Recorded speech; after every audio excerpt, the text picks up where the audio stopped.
ده الفيديو الوحيد اللي لو شفته مش محتاج تشوف اي حاجه تانية ولا تتعلم اي حاجه تانية لو عايز تخس، لان باختصار جاوبت على كل اسئلتكم اللي ليها علاقه بازاي انا خسيت 80 كيلو، الدايت اللي كنت بعمله، الاكل اللي كنت باكله، التمارين اللي كنت بعملها، هل كنت بلعب رياضه ولا ما كنتش بلعب رياضه، كل الحاجات اللي مريت بيها النفسيه والوقعات اللي في النص، وازاي كملت وازاي قسمت الحلم بتاعي. مفيش حاجه تخطر على بالك ما جاوبتهاش في الفيديو ده. اكيد انت بتمر بحاجه من اللي انا مريت بيها دي، فاكيد اجابه سؤالك اللي انت مش عارفها هتلاقيها في الفيديو ده. لو مش متابعيني على الانستجرام، انا كنت عملت هناك الاسك ده سالتكم ايه الاسئله اللي بتدور في دماغكم، خصوصا ليها علاقه ازاي تخسوا وليها علاقه برحلتي وازاي انا خسيت 80 كيلو، واي سؤال انا هجاوب عليه في الفيديو ده. جاوبت على كل الاسئله، فالفيديو هيبقى طويل شويه، كوبايه قهوه وركز معايا، لانك باختصار هتخرج من الفيديو ده عارف بالظبط انت عايز تعمل ايه عشان تخس، وايه المشاكل اللي ممكن تواجهك قدام، وازاي تتغلب عليها وتعمل حسابك قبل ما تواجهها اصلا.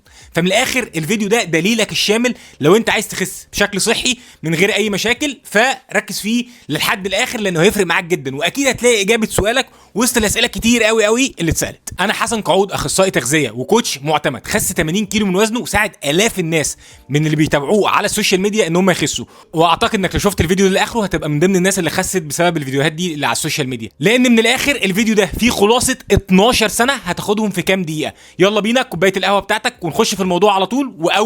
اول سؤال من منى ابو العز، بتقول لي قول لي حاجه واحده بس اعملها زيك تكون شايف انها سبب التحول اللي حصل لك. السؤال حلو جدا جدا واجابته دي على فكره هتنور لك حته مهمه جدا في دماغك. انا شخص دايما كنت بشوف ان انا ما عنديش حاجه انا مميز فيها. يعني خليني اقول لك ان انا الشخص اللي انا عمري ما كنت شاطر في المدرسه، ما كنتش ذكي خالص، كنت افريج او وسط يعني.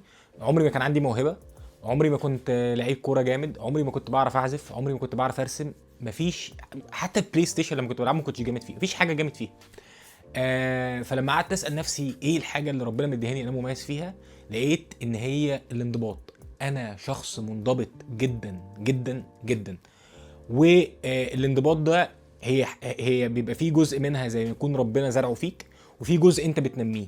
فانا كان في حته كده مزروعه جوايا الحمد لله في حته الانضباط، وانا نميتها بالتدريب، وان انا قعدت ازاي يعني ازاي دايما احط الاهداف بشكل واضح، ازاي دايما ان انا يعني التزم، مودي وحش اعمل دايت مهما كنت مسافر، اتمرن مهما كانت الظروف، جو ساقعه جو حر تعبان مصدع مقريف، بلتزم بالحاجه اللي انا معروف المفروض اعملها سواء الاكل او التمرين. وعلى فكره الموضوع ده تقريبا هو 50% من الرحله، لان طول ما انت شخص منضبط مش معتمد على الموتيفيشن او انك تبقى متحمس، طول ما انت شخص عارف طريقك ومكمل فيه مهما كانت النتائج انت هتوصل. السؤال ده بجد حلو قوي ويا ريت يبقى نور حاجه في دماغكم.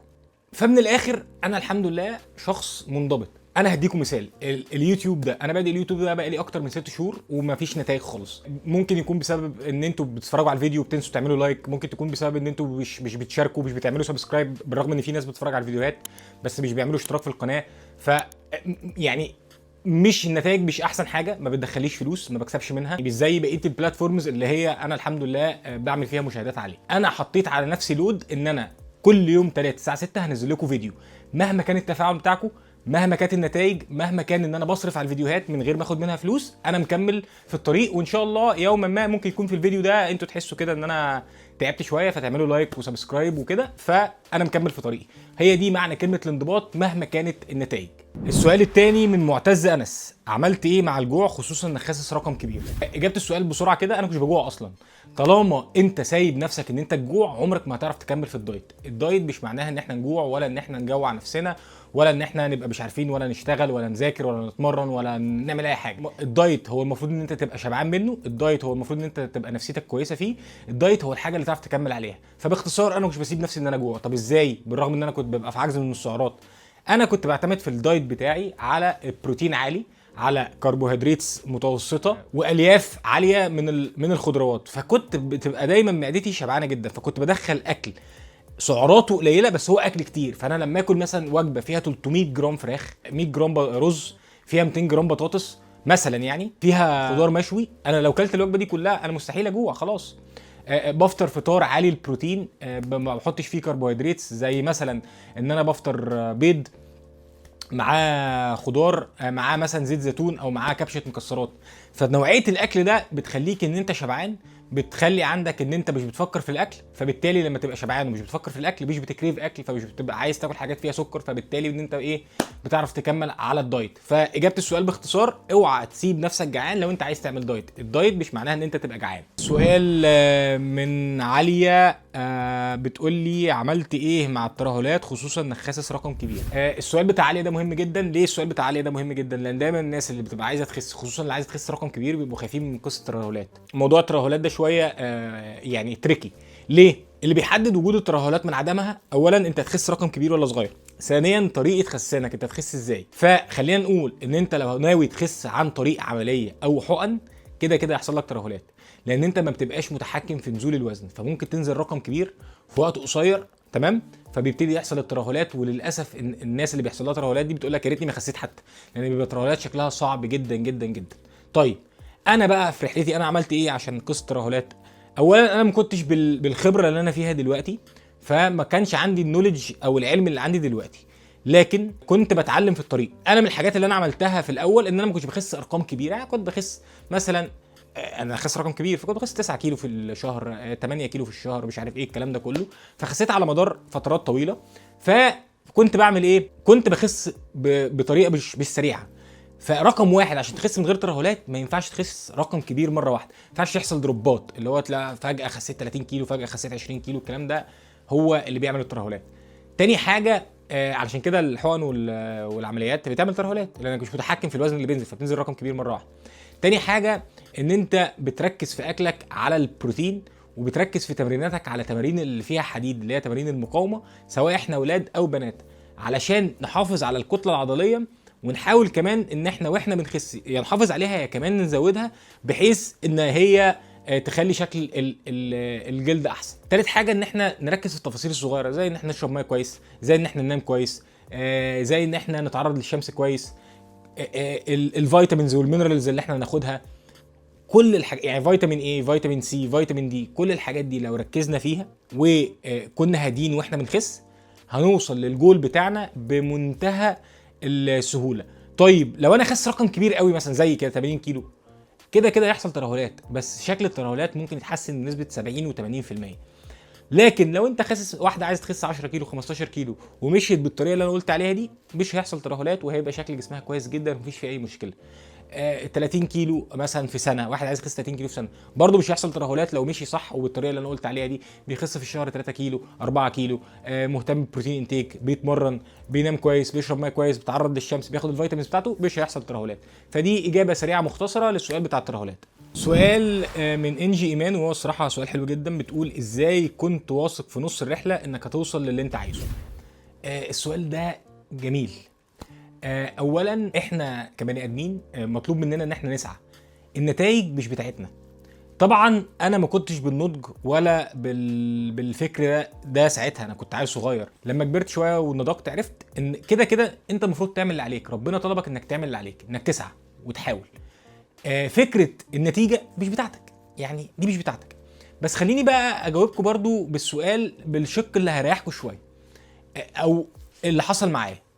هي بتقول لي انت ازاي كنت واثق في نص الرحله انك هتوصل؟ انا كنتش واثق، بمعنى انا اصلا ما كنتش عايز اوصل ان انا اخس 80 كيلو.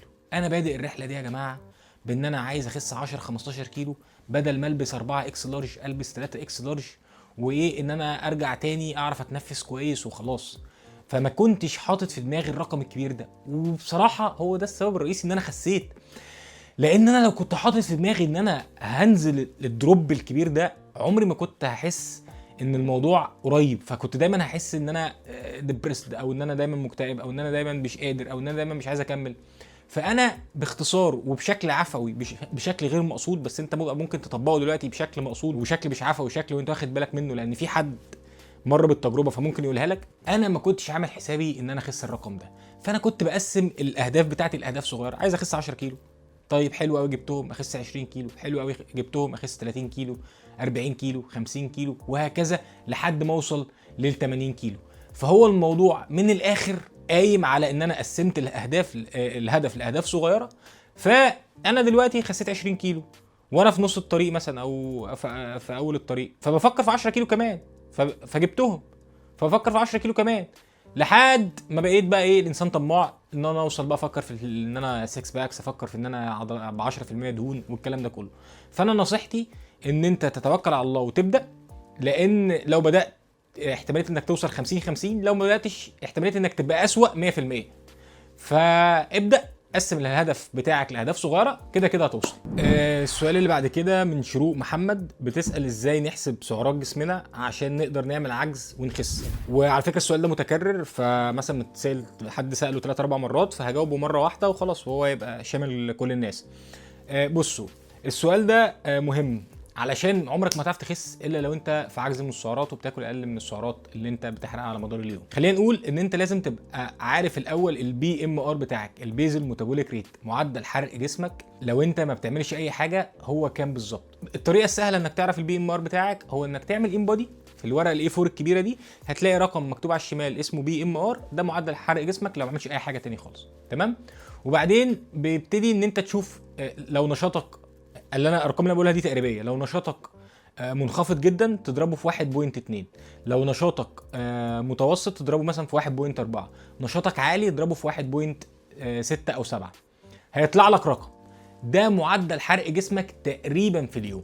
تمام.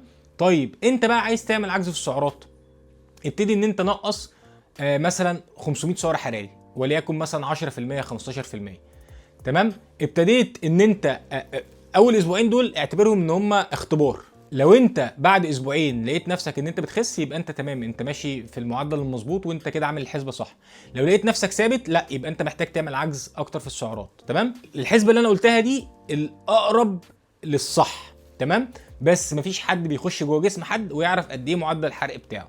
طيب لو مش عارف اعمل ان بودي، ممكن تخش على جوجل وتقول له تكتب بي ام ار كالكوليشن وتبتدي تحط ارقامك وتحط وزنك وطولك والكلام ده كله، وبيطلع لك معدل حرق جسمك وتضرب في الارقام اللي انا كنت قلت لك عليها قبل كده.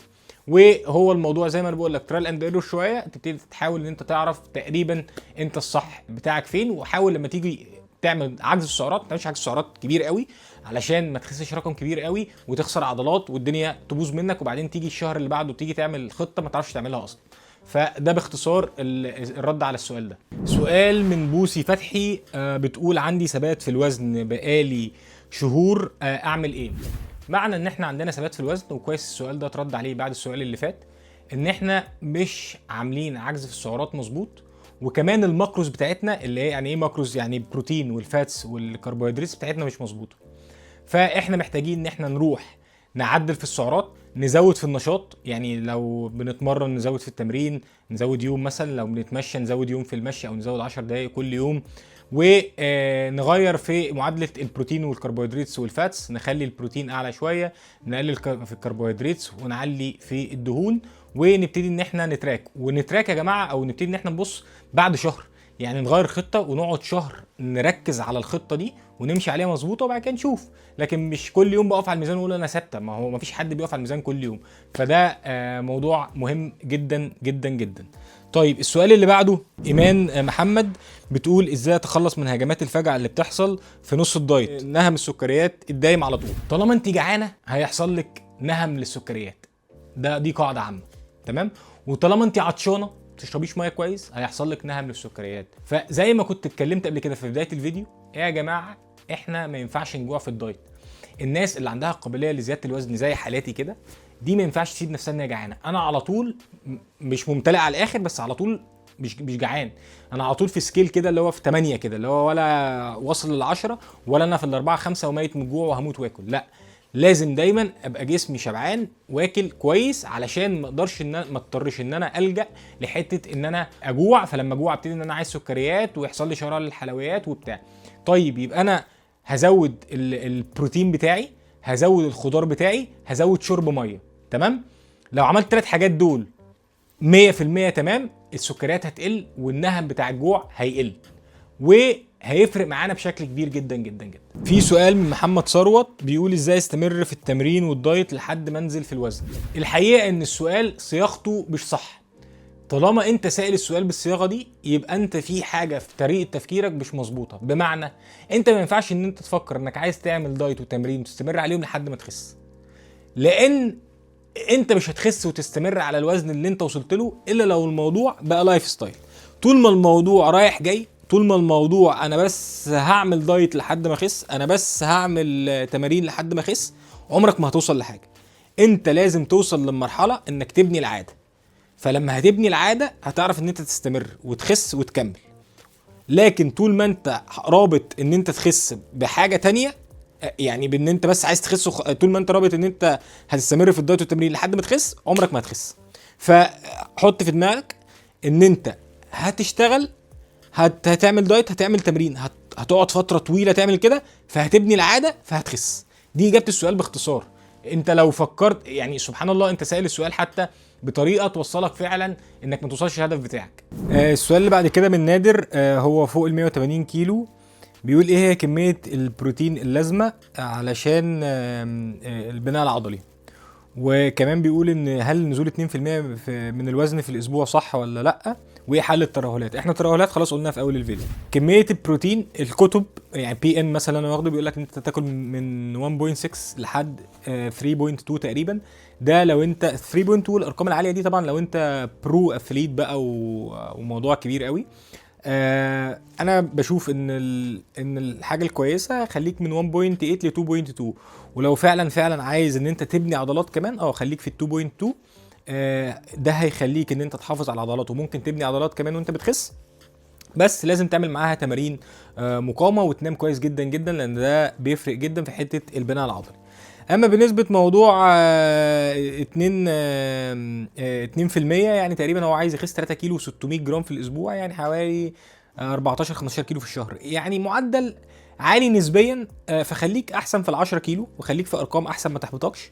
فحط ارقام، حط 2 كيلو في الاسبوع، 8 كيلو في الشهر، مور ذان انف، هيخسوك بشكل صحي من غير ترهلات. خليك تحافظ على العضلات بتاعتك، هيخلوا مودك كويس، مش مكتئب ولا مزاجك وحش. نيجي بقى للسؤال اللي بعده. هند 185 بتقول ازاي استمر لو النتيجه بطيئه، خاصه لو بحب الحلويات والشوكولاته. جماعه مش عيب النتيجه بطيئه، احنا برضو مش متخصصين، يعني لازم نلجأ لمتخصص، يعني اخصائي تغذيه، كوتش، يحط لك فريم لان انت تخس، لان برضو الموضوع مش عشوائي بهذه الدرجه يعني.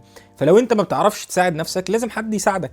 وللناس اللي دايما بتسأل في الكومنتات ازاي نتابع اونلاين معايا، انا هسيب لكم في الرابط تحت الويب سايت بتاعنا، وهسيب لكم رقم الواتساب بتاعنا، بحيث ان انتوا لو عايزين تشتركوا معانا نساعدكم ان انتوا تخسوا. الموضوع سهل جدا جدا جدا، وممكن شهرين 3 يفرقوا في حياتك كلها. اما لو انت بتسالي يعني سؤال عام، فخليكي ان انت ابتدي ان انت زودي حركتك، ما تقلليش في اكلك قوي، عشان انا متاكد انك مقلله في اكلك جدا. زودي حركتك، علي في البروتين وعلي في الدهون، وقللي شويه الكربوهيدرات، وامشي على الموضوع ده شهر وشوفي النتيجه توصلك لفين. رحت بقى فطرت وجبت كوبايه شاي، لان بصراحه يا جماعه الموضوع كبير، وانا واخد عهد على نفسي ان انا هرد على كل الاسئله. قلت بقى اخد فاصل كده، مش عارف نخش بقى في السؤال اللي بعده. السؤال من محمد ايمن بيقول ما هي جميع التحاليل اللي بتأثر على معدل حاجه مش عارف اقراها، ومعدل تخزين الدهون، وتحاليل اللي بتساعد في معرفه الكبد الدهني. طب نبدا من اخر السؤال. الكبد الدهني اكتر حاجه تبين موضوع الكبد الدهني هو السونار على البطن، دي اكتر حاجه تبين الكبد الدهني. تمام. طيب ايه التحاليل بقى التانية اللي احنا محتاجين نعملها عشان نعرف معدل تخزين الدهون؟ طيب موضوع بقى حرق الدهون، احنا ممكن نعمل الغده الدرقيه التي اس اتش، ونعمل الفري تي 3، ونعمل الفري تي 4، ونعمل فيتامين دي. ده برضو مهم علشان موضوع الحرق. فيتامين دي لما بيبقى واقع بيأثر على حاجات كتير قوي في وظائف الجسم. ممكن نعمل انسولين فاستنج، ده بيظهر برضو لو عندنا مقاومه انسولين او بري دايابيتك او كده. فدي التحاليل اللي احنا ممكن نعملها علشان نشوف معدل الحرق عندنا. في سؤال من ميار ماهر بتقول هل ثبات الوزن ونزول المقاسات عادي؟ انا عايز اقول لك ان دي احسن حاجه انت ممكن تعمليها لنفسك. طالما انت وزنك ثابت بس المقاسات بتقل، ده معناه ان انت بتزيدي ماسلز وبتقلي فاتس، ودي مش معناها انك هتبقي البيج رامي، بالعكس دي معناها ان جسمك هيبقى مشدود جدا، شكل وسطك هيبقى صغير، عشان كده مقاساتك قلت وبناطيلك قلت، وشكلك احسن بكتير. فلو سالتيني عن ايه احسن حاجه ممكن تعمليها لنفسك، هو اللي انت بتعمليه دلوقتي، ثبات الوزن ونزول المقاسات. طيب نيجي للسؤال اللي بعده. محمد حريري بيقول ازاي ازود الكتله العضليه عندي. احنا كنا جاوبنا السؤال ده في السؤال اللي هو بتاع اللي كان وزنه 180 كيلو عايز يخس، بس ما جبناهوش بشكل دايركت اكتر للموضوع. حته ان انت تزود الكتله العضليه دي، هنا هنفصل بقى فاصله معينه كده. لو احنا الهدف بتاعنا ان احنا نزيد كتله عضليه فقط بغض النظر ان احنا مش عايزين نخس في التوقيت ده، فدي ليها حسابات تانية خالص. هنا بقى احنا المفروض ان احنا ناكل اكتر من اللي جسمنا بيحرقه. لو احنا فعلا عايزين نزيد كتله عضليه لازم ان احنا ناكل اكتر من اللي جسمنا بيحرقه. انا دلوقتي بحرق 2000 سعر حراري في اليوم، يبقى المفروض اكل 2800 2900. ده الحاجه اللي هتوصلني ان انا ازيد، بس ما ابداش ب 2800، يعني ممكن اشتغل على 2500 2600. هنا بقى الكربوهيدرات مهمه جدا. ليه الكربوهيدرات مهمه جدا؟ لاننا هي اللي هتدينا الباور ان احنا نلفت او نشيل اوزان اعلى، وكل ما هنشيل اوزان اعلى وكل ما هنتمرن تمرين فيه حديد وكل ما هنكسر اوزاننا كل ما احنا هنزيد من الكتله العضليه. كل ما هننام احسن ونوم بالليل من 10 بالليل مثلا ل 6 الصبح، كل ما الريكفري بتاعنا هيبقى احسن والبناء العضلي هيحصل. خلي بالكم من حاجه، ان البناء العضلي بيحصل واحنا نايمين. خليني اقول لكم البناء العضلي بيحصل ازاي. نروح الجيم، نقطع الفايبرز او نقطع العضلات الصغيره اللي حوالين العضله، نقطع الفايبرز دي. مش بنبني عضلات جوه الجيم. تروح البيت تاكل بروتين كفايه، تاكل كربوهيدرات كفايه، تخش تنام، واثناء وانت نايم بيبتدي ان الجروث هرمون ده يزيد، فيبتدي ان انت تبني عضل احسن من اللي انت قطعته وانت في الجيم. فافهم اللعبه بقى. هتاكل اكتر من اللي جسمك محتاجه. الكربوهيدرات مهمه جدا جدا جدا. تاخد بروتين انتيك كفايه، مش اقل من 2.2 من كل كيلو جرام من جسمك. هتنام كويس جدا وهتتمرن تمرين فيه حديد. ولازم نبقى عارفين ان البناء اصعب من الهد. يعني احنا لو عايزين نبني عماره اصعب ولا لو عايزين نهدها اصعب؟ اكيد لو عايزين نبنيها. فالموضوع بياخد وقت شويه. فانت ممكن تطلع عينك عشان تزيد 2 كيلو عضل في الشهر وتستمر فترات طويله عشان تقدر بقى ان انت تحس ان في خلال 6 شهور انت زدت 10 كيلو عضل. فاللي هو في فرق كبير فشخ، فاهم؟ فالعضل مش سهل. في سؤال من عليا حسن، هي سأله سؤالين هقوله لكم ورا بعض. بعمل دايت ليا شهرين وما خسيتش 2 سم على بعض، بدأت ازهق، اعمل ايه؟ كمان خايفة اخد خطوة الجيم بسبب خوفي من الامي الشديد في العضلات، اديني نصايح اعملها عشان ما اتعبش بعد الجيم. ان نرد على السؤال الاول، بعمل ايه دايت بقالي شهرين وما خسيتش 2 سم على بعض. في حاجة غلط. يعني طالما انت بتعملي دايت بقالك شهرين وما خستيش يبقى انت بتعملي حاجة غلط. ونرجع تاني نقول يا جماعة لازم نلجأ لمتخصصين، لان مش اي حد بيعرف يساعد نفسه انه يخس، وهتحتاج تذاكر كتير جدا جدا جدا. يعني انا واحد من الناس انا كنت في الاول قبل ما ابقى دارس وبتاع كنت بعرف ان انا اساعد نفسي. ليه؟ لان انا كنت بقعد بقى اذاكر كتير وبتاع واقرا واشوف فيديوهات ومش عارف ايه وكده، وبعدين بقى بقيت متخصص وسيرتيفايد نيوتريشنست وبتاع. فمش اي حد بيعرف يساعد نفسه، فشوفي حد يساعدك في الموضوع ده. خايفه من خطوه الجيم، حلو قوي السؤال ده. بسبب خوفي من الالام الشديد. هو مين قال ان الموضوع الام شديد خالص؟ انزلي الجيم 3 ايام ورا بعض، جسمك هيكسر شويه، بعد كده الموضوع هيبقى عادي جدا. انت بتحسي بشد بس اول 3 ايام. وانصحك بايه؟ انصحك ان انت تتمرني بتدريج، ما تدوسيش على نفسك في الاول. بنصحك ان انت تاكلي كويس وتنامي كويس في الفتره اللي بتتمرني فيها، وتشربي ميه كويس، وتهتمي بالاملاح بتاعتك، ولو تاخدي مالتي فيتامينز مثلا يزقك شويه وخلاص. يعني الموضوع مش بهذه الصعوبه خالص. انت هي مش لسعه نار، الموضوع بسيط جدا. بالعكس انت بعد اصلا 3 ايام، انت لو وظبتي اسبوعين لو ما اتمرنتيش جسمك هيكسر، العكس اللي هيحصل. فلا خالص اتمرني وما تخافيش. السؤال اللي بعد كده من فاطمه العبان، مش عارف ممكن تكون اسم مش عارف اقراه، معلش. العيش ازاي استغنى عنه؟ حلو قوي السؤال ده. ازاي نستغنى عن العيش؟ عايز اقول لكم ان احسن حاجه تستغنوا بيها عن اي حاجه لو عندكم ادمان منها، ان انتوا ممكن تمنعوها خالص فتره. يعني حاولوا ان انتوا تمنعوا العيش مثلا شهرين، بعد كده تبتدوا ان انتوا تدخلوا له بدايل، فتقولوا الله معقوله ده البدايل طعمها حلو قوي يا جميله. بعكس ما انت تبدل حاجه انت متعود عليها ومتعود على طعمها بحاجه مش متعود على طعمها، فهتحس ان هي مش حلوه ومش عارف تبطلها. لكن لما تمنعها خالص شهرين 3، وبعدين مثلا تبتدي ان انت تدخل بقى بدال العيش، العيش بقى اللي بالكينوا، العيش اللي بالبطاطا، العيش اللي بالشوفان، العيش اللي من غير سكر. هتبتدي ان انت ايه ده طعمها حلو. لكن لو حاولت تشيل ده وتحط ده، يعني في احتمال ما تحبش الموضوع قوي. دي حاجه. الحاجه التانية ان احنا مش لازم ناكل عيش، يعني احنا ممكن ناكل مثلا رز، ممكن ناكل بطاطس، ممكن ناكل بطاطا، ممكن ناخد كينوا، ممكن ناخد بذور شيا، ممكن ناخد حاجات كتير قوي فيها كربوهيدرات مفيده وبنفس الوقت فيها بروتين وفي نفس الوقت بتشبع اكتر. فهي مدارس. انا من مدرسه امنع شهرين 3 دخل بديل، البديل ساعتها هتبقى حاسس ان هو طعمه كويس.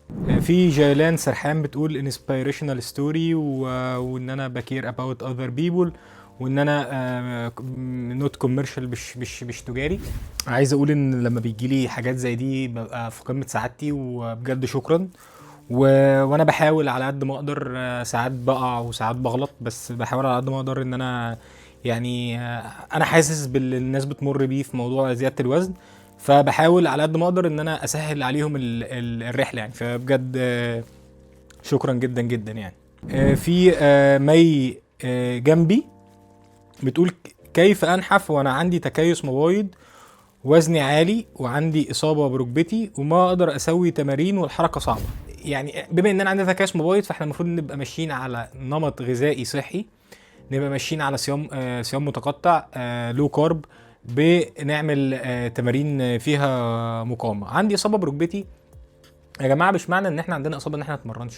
دي قاعده عامه غلط جدا جدا جدا. لو كل واحد جاله اصابه عمره ما هيتمرن. كل واحد يقول لك انا عندي انزلاق غضروفي، مصر كلها، العرب كلهم عندهم انزلاق غضروفي، بس هي الفكره هل العضلات اللي حواليه قويه ولا لا؟ هل انت بتعمل حاجه تاذي الانزلاق ولا لا؟ نفس الكلام في ركبتي، نفس الكلام في رقبتي. مش معنى ان انا عندي اصابه يا جماعه ان انا اتحجج بيها وما اتمرنش، بالعكس خالص. احنا عندنا في التيم بتاعنا عندنا مثلا دكاتره علاج طبيعي، فلما بيجي لنا كيس عندها مشكله في اصابه، بنوديها للدكتور العلاج الطبيعي، بيقول الحاجات اللي تعمل والحاجات ما تعملش.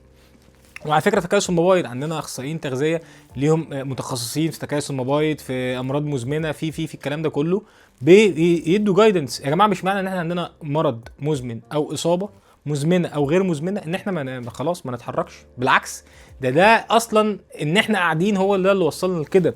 يعني احنا عندنا اصابه في ركبتنا علشان احنا عضلاتنا ضعيفه، احنا جالنا تكيس مبايض عشان الحميه الغذائيه بتاعتنا مش كويسه.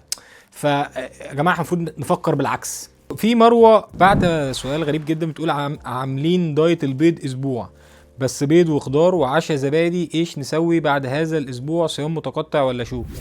انا يعني ما اعرفش يا جماعه بصراحه ايه فكره دايت البيض بس، دايت الميه بس، دايت الخضار بس. يا جماعه الكلام ده هيودينا ورا 100,000 خطوه، وهيعمل لنا مشاكل صحيه، وهيوقع لنا عضلاتنا، ومش هنعرف نكمل عليه، ويعمل لنا مشاكل في معدتنا. يا جماعه يعني احنا بقينا في 2026، ما ينفعش ان احنا نفضل ماشيين بالمدرسه القديمه. احنا بناكل اكل متوازن، بناكل اي حاجه ربنا خلقها بشكل معتدل. وربنا خلقها هنا، مش ربنا مش خالق الفاست فود ولا خالق السكر المصنع، الحاجات المصنعه دي مش ربنا اللي خالقها. اتكلم في لحمه، فراخ، سمك، رز، بطاطس، بطاطا، بناكل الحاجات دي. لكن يعني انا غلطت الغلطات دي عشان ما بقاش بس عامل فيها ان انا ابو العريف. انا غلطت الغلطات دي وكنت بعمل دايت دفاح بس، ودايت مش عارف ايه، ودايت ايه ودايت ايه. بس كل الكلام ده غلط، وكل الكلام ده بيأثر على صحتنا وممكن يعمل لنا مشاكل كبيره جدا جدا جدا. يعني بشوفوا سلسله فيديوهات الرحله هتلاقوني عملت كل الاخطاء دي وايه اللي حصل لي بسببها يعني. في زمزم بعت بتقول هل الدهون مهمه في الدايت للبنات؟ ولو مهمه ليه مهمه؟ الدهون مهمه لاي حد. الدهون هي الحاجه اللي بتخلي وظائف جسمنا، او بلاش وظائف جسمنا، بتخلي هرموناتنا تشتغل بشكل صحيح. وطالما هرموناتنا شغاله بشكل صحيح احنا بنخس والحرق بتاعنا كويس. كفايه ان انا اقول ان احنا لما بناخد دهون صح نسبه الشبع عندنا بتزيد. فطبعا مهمه. بس ايه هي الدهون؟ هي دهون الصحيه. يعني ما اجيش اكل فراخ بانيه واقول ما دي دهون صحيه، دي لا، دي مقليه. الدهون الصحيه هي زيت الزيتون، زيت جوز الهند، مكسرات، الحاجات اللي هي ربنا خلقها بشكل طبيعي، السمنه البلدي، الزبده، كل ده دهون صحيه. انا خسيت لكن ما بحبش حد يعلق على الموضوع ده. مع انها بتكون مدح. اتعامل ازاي؟ والله اتعامل بشكل صريح، اتعاملي بشكل صريح. ربنا يخليكوا، بس انا بجد الموضوع ده يعني ما بحبش اتكلم فيه. وش كده وخلاص، يعني ريح دماغك، فاهمه؟ وخليها وسط مجموعه كبيره، بحيث ان هو ايه، يبقى الموضوع اتقفل لمجموعه كبيره اصلا وخلاص. في احمد السيد: اول ايام الدايت ما بعرفش انام خالص، وده بيخليني تاني يوم ابوظه لاني محتاج انام. بصراحه من اغرب الاسئله اللي شفتها. هل هو ما بيعرفش ينام؟ هل من كتر الجوع؟ مش قادر اعرف بالظبط، بس هو اكيد لو هو ما بيعرفش ينام، هو ما بيعرفش ينام بسبب ان هو بيقلل اكله جدا، لان عاده لو الانسان جعان جدا جدا ما بيعرفش ينام.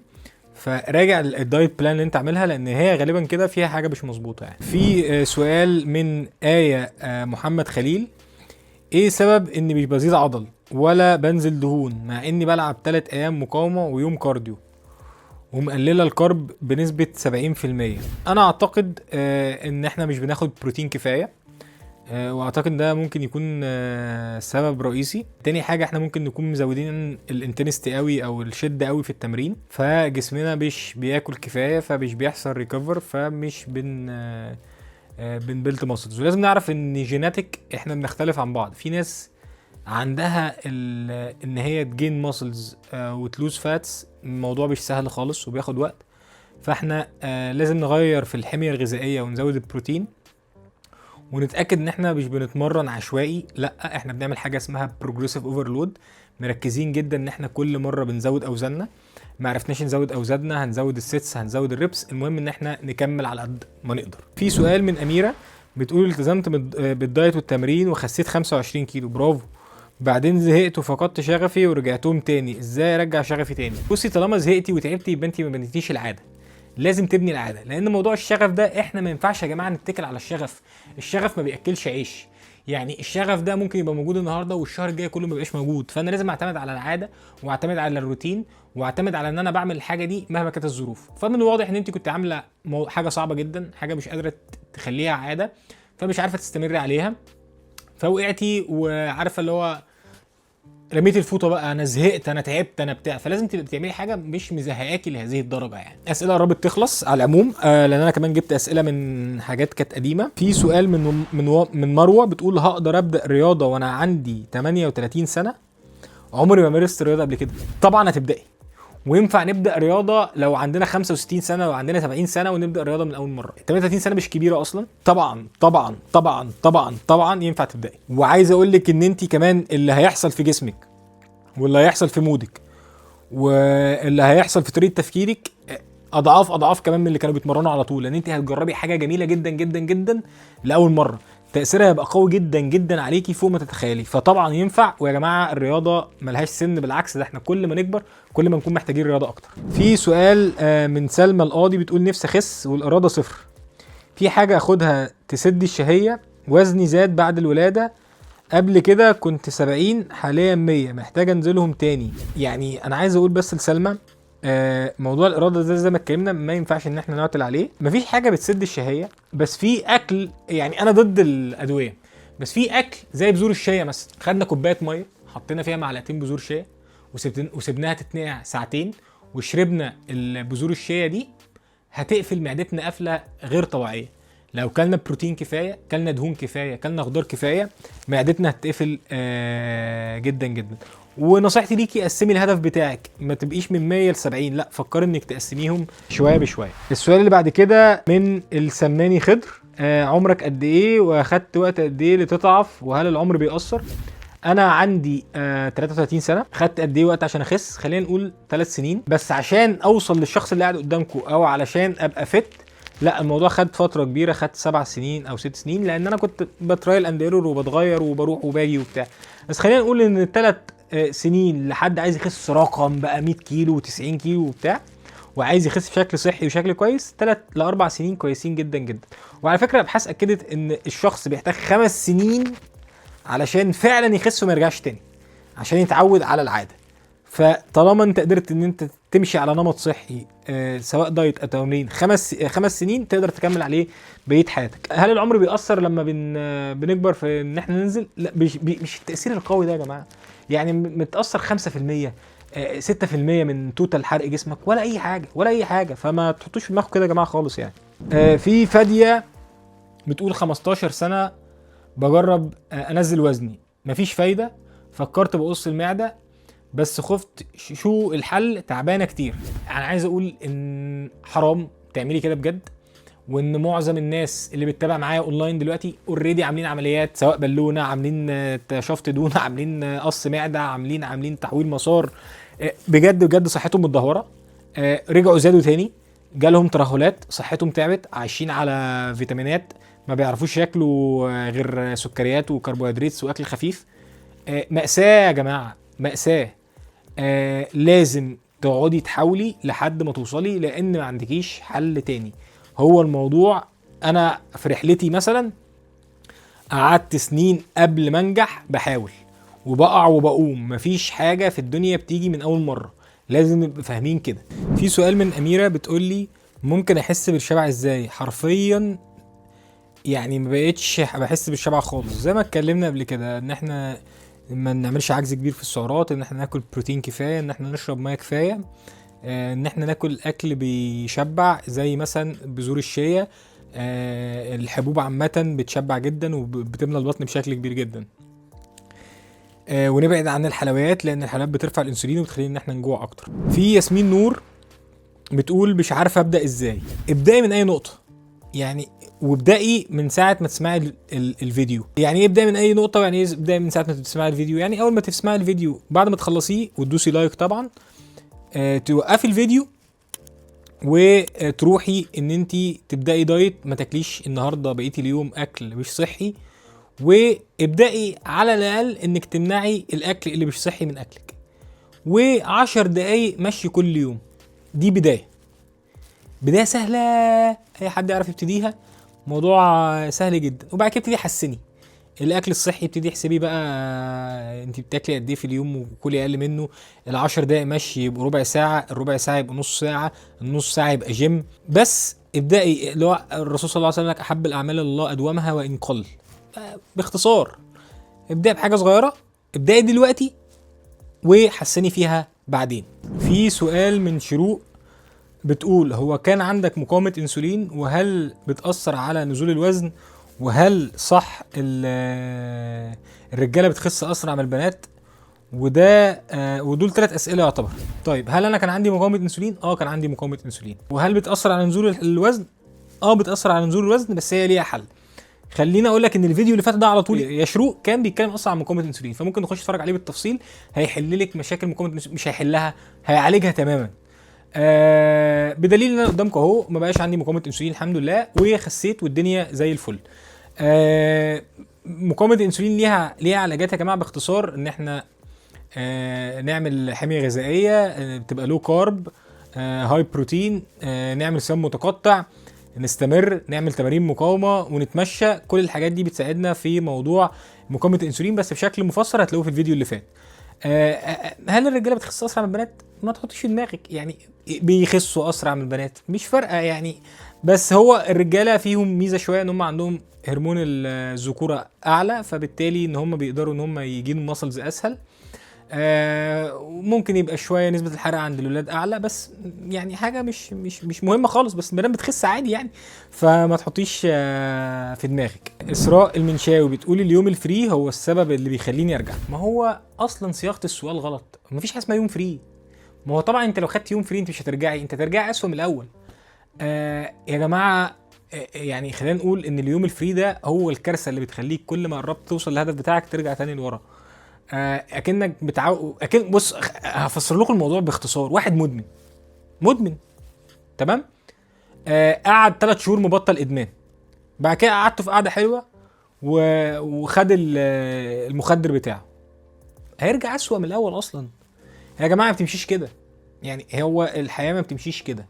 الحياه بتمشي ان احنا بناكل اكل صحي، ده العادي بتاعنا، وبعد 2-3 احنا ممكن مش ناخد يوم فري، ناخد تشيت ميل مركزين فيها، وفي نفس الوقت ممكن نعمل حاجه اسمها ريفيد داي، اللي هو يوم بناكل فيه اكل مفتوح بس من الاكل الصحي، من الاكل اللي احنا بنحبه في الاكل الصحي. لكن موضوع اليوم الفري ده خلاص الدنيا باظت. فجربي انك تقطعي اليوم الفري ده فتره طويله، ولما ترجعي وانت واعيه انت بتعملي ايه، يبقى تشيت ميل، وجبه واحده وباكل قبليها كويس دايت وتاكلي بعديها كويس دايت علشان ما ترجعيش تاني. في كويت جيرل بتقول مش عارفه اخس ازاي وانتظم، بجد حاولت كتير قوي وبقالي سنين بحاول، ممكن تقول لي اخس ازاي؟ انت عارفه تخسي ازاي والناس كلها عارفه نخس ازاي. اجابه قد تكون ان هي سهله وبسيطه وايه السذاجه دي. مفيش حلول سحريه. اكل، رياضه، اكل، رياضه، استمرار، اكل، رياضه، استمرار، انضباط. بس يعني هي ملهاش بديل وملهاش كتالوج تاني، ومهما عملتي مفيش شورت كات، مفيش ادويه، مفيش عمليات، كل الحاجات دي مسكنات ومش بتحل الموضوع خالص. في واي تنبولي بتقول لما بتجوع بتعمل ايه؟ لما بجوع بعمل ايه؟ ما بسيبش نفسي اجوع. انا قلت لكم قبل كده ما بسيبش نفسي اجوع، كده كده باكل كويس، كده كده باكل في نفس الميعاد كل يوم تقريبا، فحته ان انا اجوع دي تقريبا ما بتحصلش. في ساره عواد بتقول ازاي الواحد يحافظ على وزنه بعد ما خس؟ ان هو وهو بيخس يبني العاده، والعاده هتوصله انه هو بيعمل كده هو مبسوط، هو مرتاح، هو مش متضايق، بل بالعكس ده هو لو عمل عكس كده يبقى مش متضايق. بمعنى انا امبارح انا كان بقالي كتير جدا جدا ما اكلتش بره جدا، يعني ممكن 6 7 شهور مثلا، قلت اكل بره واكل وجبه كده لذيذه ومش عارف ايه. والله العظيم 3 ما كنت طايق نفسي، وقلت يا رب ده مفيش احلى من اكل الدايت، ومفيش احلى من الاكل اللي ربنا خلقه والاكل البيزك. فانك توصلي للمرحله دي هو ده اللي يخليكي ان انت فعلا ما ترجعيش تاني، لان خلاص انا فعلا بحب اللي انا بعمله، انا فعلا مبسوط وانا بتمرن. أنا لو ما اتمرنتش جسمي يكسر، لو ما ظبطتش اكلي بتعب، فاهماني؟ هي دي الفكره. يعني هل الكرب والسكريات الطبيعيه مثل الفواكه والتمر نتيجه نتجنبها بعد تمارين البطن؟ ملهاش علاقه يعني. مفيش حاجه، يعني مفيش حاجه اسمها كده يعني. ما يا جماعه تمارين البطن دي عشان نقوي عضلات البطن، مش عشان عضلات البطن تظهر. يعني الناس مختلفه في الموضوع ده. بصوا يا جماعه هنختم بقى الاسئله حاجه كده عشان بس انا ابقى مبسوط. في سهيله شعبان كاتبه كلام جميل قوي فقلت اختم بيه الصراحه. ازاي الانسان يكون افضل نسخه منه؟ عارف ان مجال حضرتك في التغذيه والتدريب، بس حضرتك من الناس الملهمه بالنسبه ليا، واتمنى اوصل لو لجزء بسيط من اهدافي وابقى لو حاجه بسيطه زي حضرتك. اولا ربنا يخليك يا سهيله شعبان، ربنا يخليكي جدا جدا جدا. والله ان الواحد يكون احسن نسخه من نفسه، هو في كتاب بيقول لك 1%، الكتاب اسمه 1%، انك كل يوم تبقى احسن من اليوم اللي قبله 1%. فاكيد على مدار الاستمراريه والسنين هتبقى احسن نسخه من نفسك في يعني في وقت. وانا بصراحه اكيد ما وصلتش لاحسن نسخه من نفسي، اكيد انا بعيد خالص. بس لو عملت لايك للفيديو ده ممكن اوصل لاحسن نسخه من نفسي. ف يعني ان انت دايما تقارني نفسك بنفسك امبارح وتتطوري حتى لو تطور بسيط جدا جدا جدا جدا. فلو انت مثلا بتمشي 10 دقايق وبقيتي تمشي 10 دقايق ونص دقيقه، يبقى ده تطور ويبقى دي حاجه كويسه جدا. لان انت على مدار سنه تخيلي بقى ممكن تمشي كام دقيقه. فهو ده اخر حاجه. بصوا اولا بعتذر جدا لو في اي سؤال انا ما خدتش بالي منه. انا حاولت ان انا اجمع كل الاسئله، حتى جبت اسئله من الاسئله القديمه، ويعتبر حاولت ان انا اكفر كل حاجه. ما كنتش متخيل ان الفيديو هيبقى طويل كده، وما كنتش متخيل ان انا هتعب كده. انا تعبت الصراحه، همت كده اول مره اصور فيديو طويل جدا جدا جدا كده. وعايز اقول لكم حاجه، انا اتبسطت جدا جدا من القعده دي معاكم والله بجد، مش بقول اي كلام. واكتبوا لي في الكومنتات لو في اي سؤال انا هجاوب عليه. ولو عجبتكم الحلقه هعملها تاني، هعمل جزء تاني منها. لو بتسالوا على الاشتراك في خدمات التغذيه والتدريب هتلاقوها تحت في الديسكربشن. ما تنسوش تعملوا لي فولو على الانستجرام، هسيبه لكم تحت. وشكرا ان انتوا كملتوا لحد هنا. لو حاسين ان الفيديو ده فاتكم بنسبه 1% حتى، فيدوني انا كمان ان انتوا تعملوا لايك وسبسكرايب للقناه، هيفرق جدا معايا. شكرا ليكم، وان شاء الله الفيديو يعجبكم، وان شاء الله نعمل جزء تاني. سلام.